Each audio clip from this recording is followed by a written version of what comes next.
Beliau adalah Syu'bah bin Al-Hajjaj bin Al-Wad Al-Asdi Al-Wasiti Al-Basri rahimahullah. Kunya beliau adalah Abu Bistam. Sebagian ada yang memanggil beliau dengan sebutan Abu Said. Beliau adalah seorang ulama hadis dari Basrah, Irak. Sebagian ulama ada yang menyatakan bahwa beliau terlahir di 80 Hijriyah pada masa pemerintahan Abdul Malik bin Marwan. Beliau meriwayatkan hadis dari beberapa orang, di antaranya Ayyub As-Sikhtiyani dan Abu Ishaq. Masih banyak ulama lain yang beliau ambil riwayat hadisnya.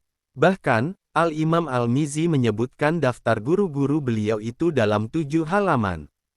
Sedangkan ulama yang mengambil riwayat hadis dari beliau di antaranya, Waqi' bin Al-Jarrah, Abdullah bin Al-Mubarak, dan Abdurrahman bin Mahdi.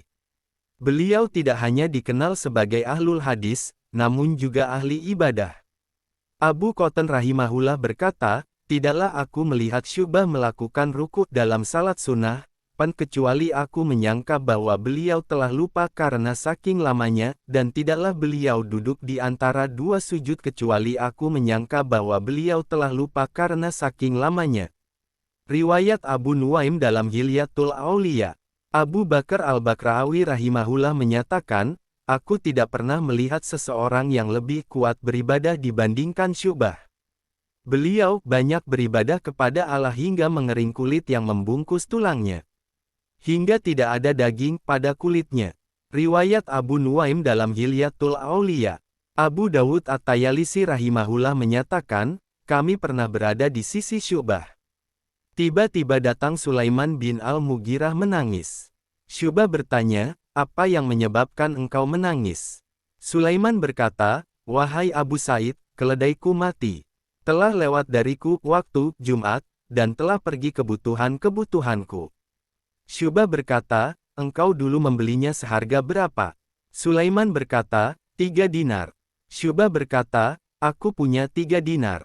Demi Allah, aku tidak punya yang lain. Syu'bah berkata, wahai anak, bawakan ke sini kantong itu. Ternyata di dalamnya terdapat 3 dinar, kemudian diberikan pada Sulaiman. Syu'bah berkata, belilah keledai dengan ini, janganlah menangis lagi. Riwayat Abu Nuaim dalam Hilyatul Auliya. Keteladanan dalam qanaah dan zuhud juga ada pada beliau. Syu'bah pernah berkata, jika aku punya tepung dan usus itu sudah cukup bagiku, Aku tidak peduli dengan hal-hal yang terluput dariku berupa urusan duniawi. Riwayat Az-Zahabi dalam Syiar A'lamin Nubala. Abu Abdillah Al-Hakim rahimahullah menyatakan, Syu'bah adalah imamnya para imam di Basrah dalam pengenalan terhadap hadis. Beliau pernah melihat Anas bin Malik dan Amr bin Salamah Al-Jarmi. Beliau mendengar ilmu dari 400 guru dari kalangan tabi'in. Syiar A'lamin Nubala. Al-Imam Asy-Syafi'i rahimahullah menyatakan, kalau tidak karena Syu'bah, niscaya ilmu hadis tidak dikenal di Irak. Syiar A'lamin Nubala. Abu Dawud At-Tayalisi rahimahullah berkata, aku mendengar 7.000 riwayat baik hadis maupun atsar atau ucapan ulama setelah sahabat, dari Syu'bah. Syiar A'lamin Nubala. Sufyan Ats-Tsauri rahimahullah berkata, Syu'bah adalah Amirul Mukminin dalam hadis. Syiar A'lamin Nubala. Syu'bah bin Al-Hajjaj rahimahullah dikenal sebagai seorang yang tegas dan sangat keras dalam menyikapi para perawi hadis yang menyimpang atau lemah. Beliau melakukan perjalanan melintasi berbagai negeri untuk memastikan keadaan perawi hadis. Meski itu hanya untuk memastikan kesahihan satu hadis saja, beliau menempuh perjalanan panjang tersebut. Beliau meneliti suatu hadis dan mendatangi satu persatu perawi yang disebutkan dalam sanad hadis itu. Beliau mengunjungi Abdullah bin Atta di Makkah. Di sana, Abdullah bin Atta menyatakan bahwa ia mendengar hadis itu dari Sa'ad bin Ibrahim. Beliau pun beranjak pergi menuju tempat Sa'ad bin Ibrahim yang berada di Madinah. Ternyata, sampai di Madinah, Sa'ad bin Ibrahim menjelaskan bahwa hadis itu ia dengar dari perawi yang tempat tinggalnya ada di dekat kediaman Syu'bah, di Basrah, Irak, yaitu Ziyad bin Mirak. Syu'bah pun kembali pulang ke Basrah. Ketika menemui Ziyad bin Mirak, dikatakan kepada beliau bahwa hadis itu didengar dari Syahr bin Hausyab, seorang perawi hadis yang memiliki unsur kelemahan. Syu'bah kemudian menyatakan, kalau seandainya hadis ini sahih, itu lebih aku cintai dibandingkan keluargaku, hartaku, dan manusia seluruhnya. Kisah ini disebutkan Al-Baihaqi dalam Al-Qira'ah Khalfal Imam, Al-Khatib Al-Baghdadi dalam Ar-Rilah fi Talabil Hadits, Ibnu Adi dalam Al-Kamil. Gelar Amirul Mukminin, pemimpin kaum mukminin, dalam bidang hadis melekat pada dirinya. Ya, ulama yang satu ini memang sangat identik dengan predikatnya sebagai Amirul Mukminin fil hadis di masanya. Predikat ini tidaklah disematkan oleh awam kaum muslimin, namun ulamalah yang menyandangkannya kepada beliau. Ulama yang semasanya tidak meragukan bagaimana kepakarannya dalam ilmu hadis. Dialah Syu'bah bin Al-Hajjaj bin Al-Ward Al-Asdi Al-Ataki Abul Bistam Al-Asdi rahimahullah. Beliau lahir pada tahun 80-ha pada masa pemerintahan Abdul Malik bin Marwan.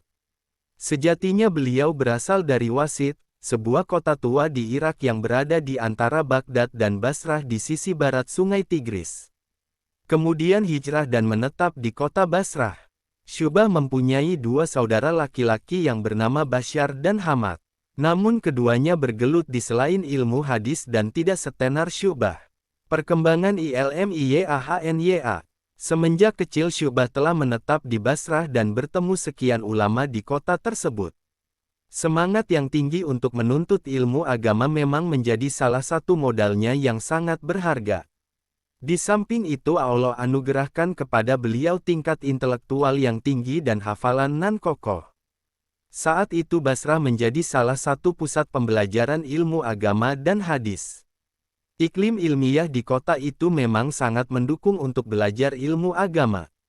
Bagaimana tidak? Di kota itulah tinggal nama-nama besar semisal Al-Hasan Al-Basri dan yang lainnya. Maka dari para ulama itulah, Syu'bah mulai menggeluti ilmu hadis secara langsung di hadapan mereka. Memang beliau dilahirkan di Wasit namun perkembangan ilmiah berkembang pesat setelah beliau pindah ke Basrah.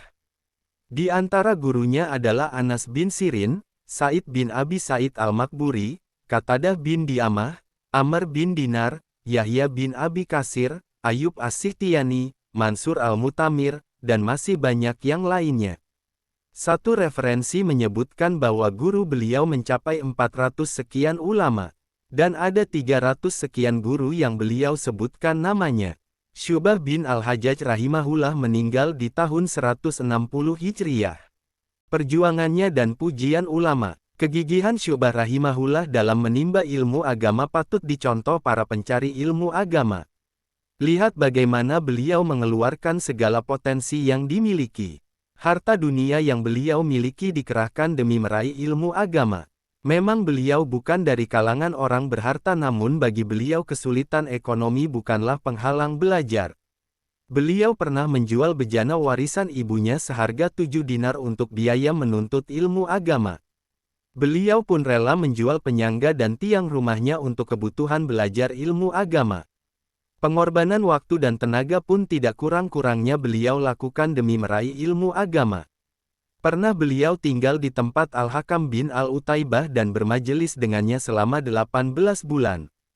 Pasca perjuangan dan pengorbanannya belajar ilmu agama, beliau akhirnya diakui sebagai imam ahli hadis yang sangat kokoh hafalannya. Wallahu a'lam bishawab.